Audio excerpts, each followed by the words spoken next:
다시 왔죠. 이거 시작하시려는 분들 진짜 일자리를 내가 못 구하겠다, 도저히 내가 사는 곳 주변에는 없다 그러시면 지역을 옮길 수도 있습니다. 직업을 구한다는 게 인생의 큰 갈림길이 되는 부분이기 때문에 제가 쉽게 뭐 이래라 저래라 말씀드릴 수는 없는 건데, 물론 직업을 위해서 연고지를 바꾼다는 게 쉬운 일은 아니지만 한편으로는 되게 일반적인 일이기도 해요. 취업하면 회사 근처로 이사를 가죠. 지게차라고 뭐 다른 게 있나요? 내가 정말 원하던 일자리를 구했는데 너무 멀다 그러면 거기로 가는 거죠. 저도 부산에서 평생을 살았지만 지금은 울산에 와서 살고 있잖아요. 부산에도 지게차 일자리가 있을 텐데 어쩌다 울산으로 와가지고 지금 울산에서 완전히 가정을 꾸렸습니다. 행정구역상으로는 경주 시민입니다. 세금은 경주에 내고 있는데 소비는 울산에다 하고 있어요. 아무튼 만약에 아직 사회초년생이다 그러면 이제 20대 중후반 됐다 그러면 뭐든 할 수 있죠. 그동안 모아놓은 돈, 아르바이트해서 벌어놓은 돈 얼마 별로 많진 않겠지만 그거랑 조금 보태가지고 부모님한테 원룸 보증금이랑 한 달치 생활비용 받아가지고 지금 나오셔도 되는 거죠. 지게차 일자리가 이 전국 어딘가에는 있을 거 아니에요. 그러다가 운이 좋아서 진짜 이런 공단 같은 곳에 튼실한 기업에 취업을 했다 그러면 안정적으로 경력을 쌓아 나갈 수 있는 거죠. 솔직히 물류센터나 쿠팡 같은 거 이런데 백날 해봐야 인맥 하나도 안 생길 수도 있거든요. 그런데 이런 산업단지에서 일을 하시면 인맥이 무조건 생기게 되어 있다고 하네요. 결국 나의 의지의 문제입니다. 내가 정말로 절박하고 어떻게든 이 일을 해야 되겠다 그러면 정말 무궁무진한 방법들이 있습니다. 유튜브 하시는 분들 찾아가도 되죠. 아니면 댓글로 제발 연락처 좀 알려달라. 제가 이렇게 절박합니다. 정말로 열심히 일을 하고 싶고 제가 인성도 좋고 그동안 착실하게 살아왔습니다. 어필해가지고 어떻게든 연락처를 받아낼 수도 있단 말이에요. 지금 제 영상 보시는 분들은 저한테 가끔 사람을 구해달라는 연락이 온다는 걸 이제 아실 거 아니에요. 또 일하러 가봐야 돼.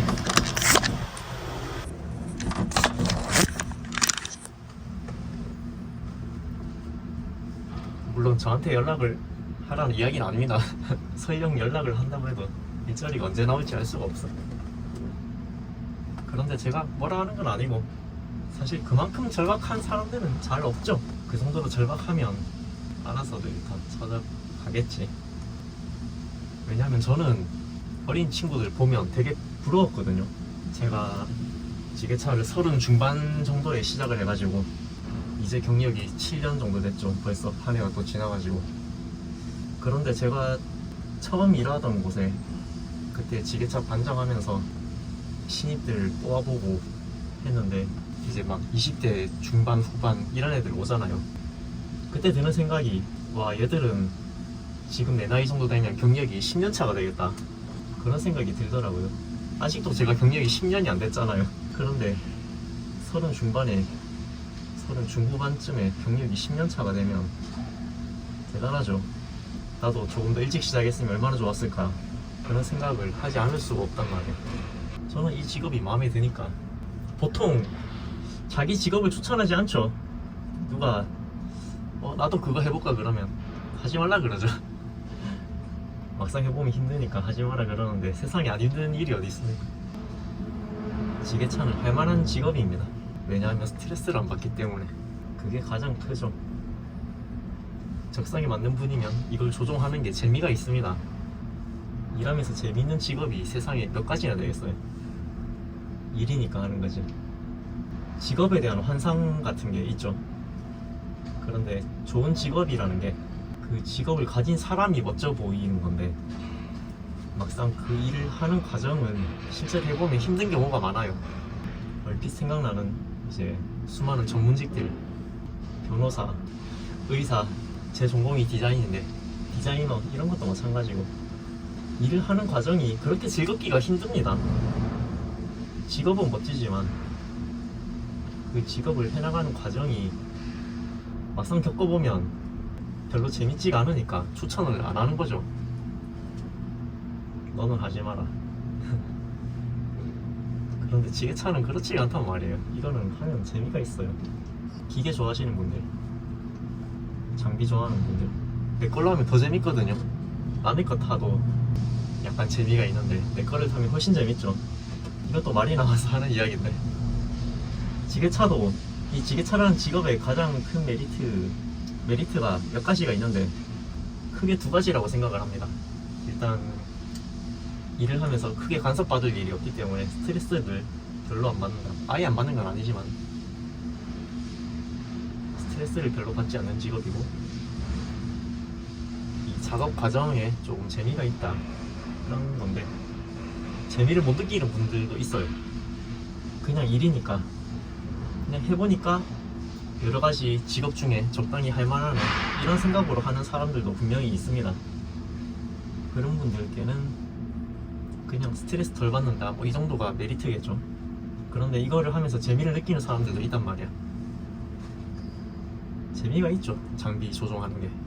지게차만 그런 게 아니고 이런 장비들은 다 그런 게 있습니다. 조종하는 것도 재미가 있고, 그러다 보면 내 장비를 갖고 싶죠. 내 장비를 가지고 하면 더 재미가 있고, 이 장비에 대한 애착 때문에도 더 재미가 있는 거예요. 저도 지금은 이 중고 장비 오래돼서 뭐 크게 애착은 없는데 만약에 올해 중순쯤 돼서 신차 나오고 그러면 신차 타면 진짜 재미가 있겠죠. 하루하루 아침에 출근해서 내 장비를 바라보는 것만으로도 뿌듯할 거란 말이에요. 그런 요소들이 있는데 이게 다른 직업에는 웬만해서는 잘 없어요. 장비가 투자금이긴 하지만 한편으로는 자산이죠. 이게 나에게 돈을 벌어다 주기 때문에. 아무튼 그래서 저는 이 직업을 추천을 합니다. 관심이 있다 그러면 한번 해보시면 만족하실 가능성이 높다. 물론 처음에는 힘들어요. 처음에는 진짜 힘들 수가 있어요. 초보 시절에는 무시도 받고, 특히 나이가 어리면 더 그렇습니다. 그런데 어릴 때는 버틸 수 있죠. 나이 들어서 무시받으면 얼마나 서글프겠습니까? 저도 30 중반만 돼도 무시받으면 엄청 슬프거든요. 남들은 어디 가서 진짜 30 중반이면 이미 대리 단지는 당첨됐고 막 과장 막 이렇죠. 그런데 나는 지게차 신입으로 와가지고 막 하대받으면서 일하고. 불이 꺼졌네요. 퇴근할 때가 됐습니다. 제가 뭐 특별히 드릴 수 있는 말씀은 없는데 화이팅! 다음에 제가 더 좋은 이야기 많이 들고 오겠습니다. 영상은 여기까지.